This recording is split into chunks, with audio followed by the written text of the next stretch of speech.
All right, last one. Question 3 for the 2012 micro mock exam. All right, so let's get into it. Remember, read absolutely everything. Okay? Number 3, sugar is freely traded in the world market. Assume that a country, Lauraland, is a price taker in the world market for sugar. Some of the sugar consumed in Lauraland is produced domestically, while the rest is imported. Very important. Okay? You produce some domestically, but you get the rest imported. The world price of sugar is $2 per pound. The graph below shows Lauraland's sugar market, and PW represents the world price. So we have a graph here. Okay, so let's see what the questions are asking us. At a world price of $2 per pound, how much is Lauraland importing? Well, here's my suggestion. I go to $2 and I draw a line. Okay, the first line I hit, what curve is this? Okay, this is the supply curve. So this is my quantity supplied. Now, this is my domestic supply. So this is my quantity supplied for my country. Okay, so we are buying two from our country. We're buying two from Lauraland. The next line I hit is this curve. And what is this curve? This is the domestic demand. So we are having a quantity demanded of 14. So if your quantity demanded is 14, you're demanding 14, and you're buying two from Lauraland, right? Where do you get the rest? You get the rest from your imports, right? You produce domestically while the rest is imported. So if I want 14, I buy two from Lauraland. How much are imports? 12. 12 million pounds. If you're wondering where the million pounds comes from, that's what we're doing. 12 million pounds. All we're doing is you buy 14, right? And you get two from Lauraland, so you import the rest.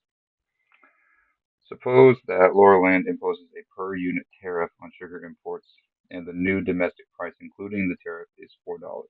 Okay, so now this is the price with the tariff.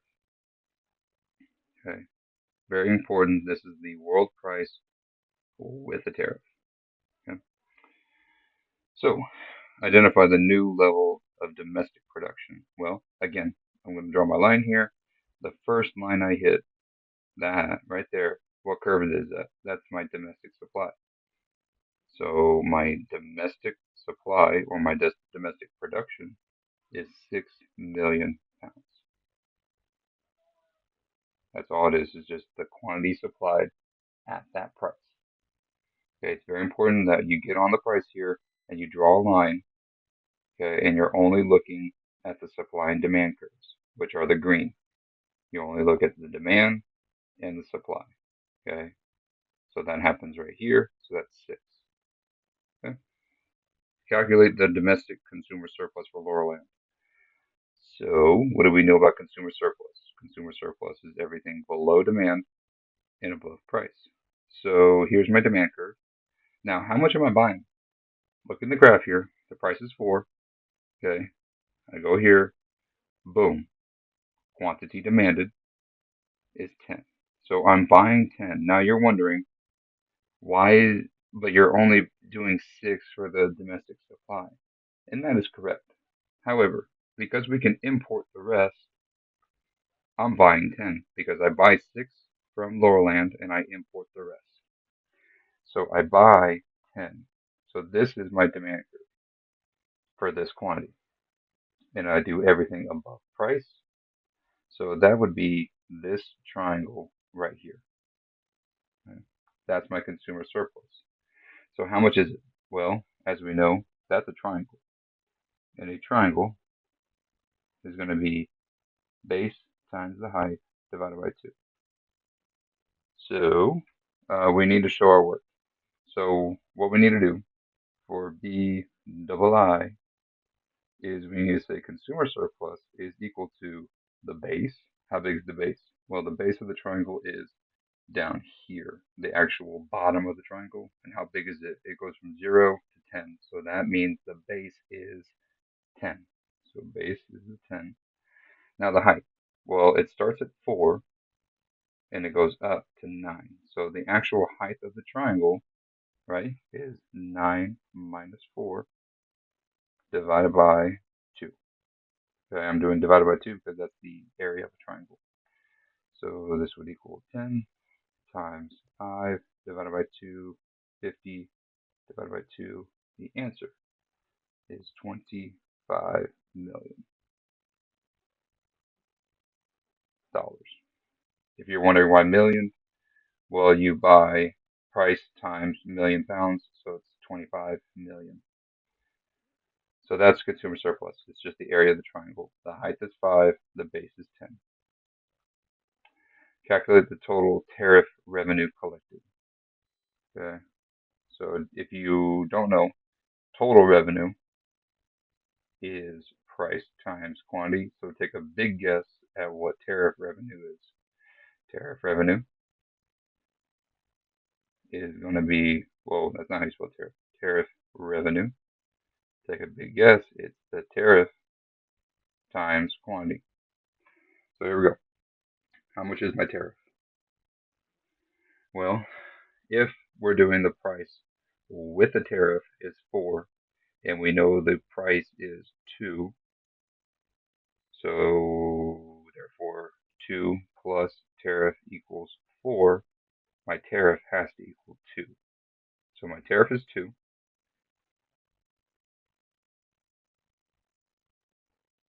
I have no idea why I keep putting in E. Tariff is 2. Now, how many imports am I doing? Well, if the price is 4, okay, here we are, 4, how much am I demanding? I'm demanding 10.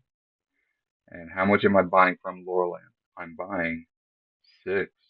So therefore, how can I get 10 but only buy 4 from Laurelland? Import. I import 4. So my quantity of my imports is 4. So therefore, my tariff revenue, I didn't write an E that time. Congratulations. Is going to be 2 times 4.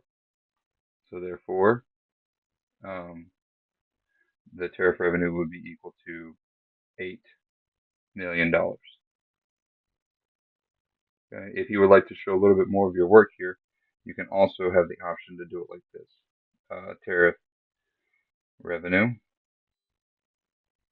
is equal to 4 minus 2. Oh, let me move this over a little bit.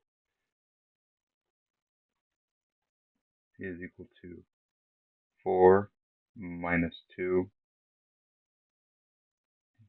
10 minus 6. All we're doing there is the price with the tariff, which is 4, minus the world price, which is 2. And then we're doing the quantity demanded, 10, minus the domestic supply, which is 6. So that would give us 2 times 4, which would give us 8 million. Okay.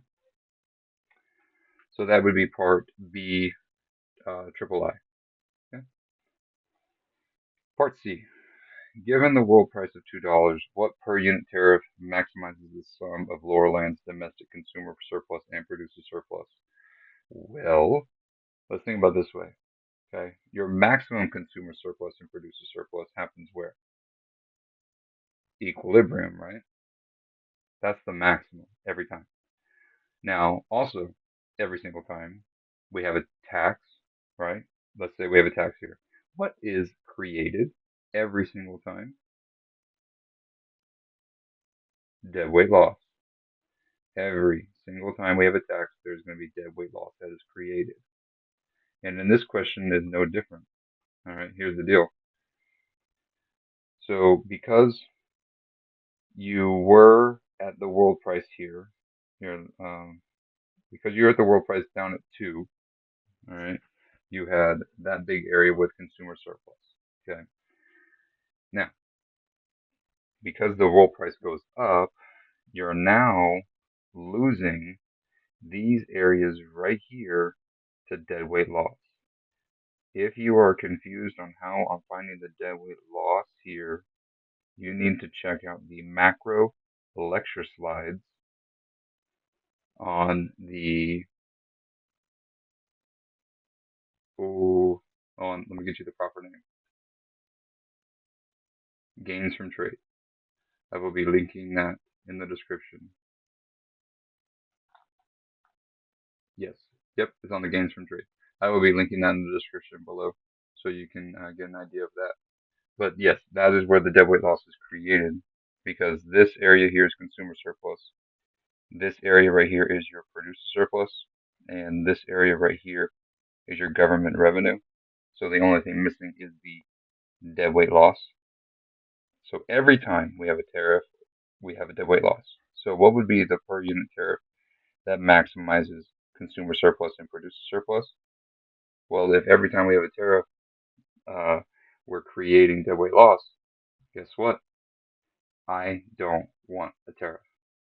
So the actual per unit tariff that's going to maximize consumer surplus and producer surplus is 0. Okay, so the per unit tariff that maximizes consumer surplus and producer surplus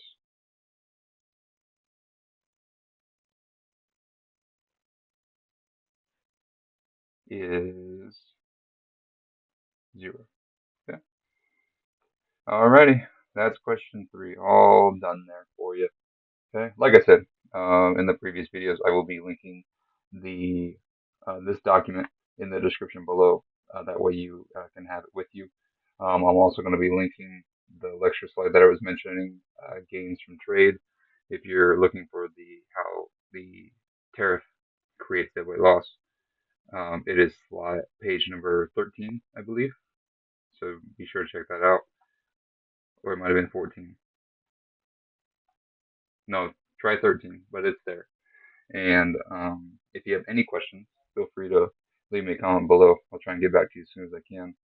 If you have ideas for future videos, be happy to hear anything you got. I really want to help you out in any way I can. So I hope you're enjoying these videos as much as I am, and I will see you in the next one. Okay? See you later. Bye.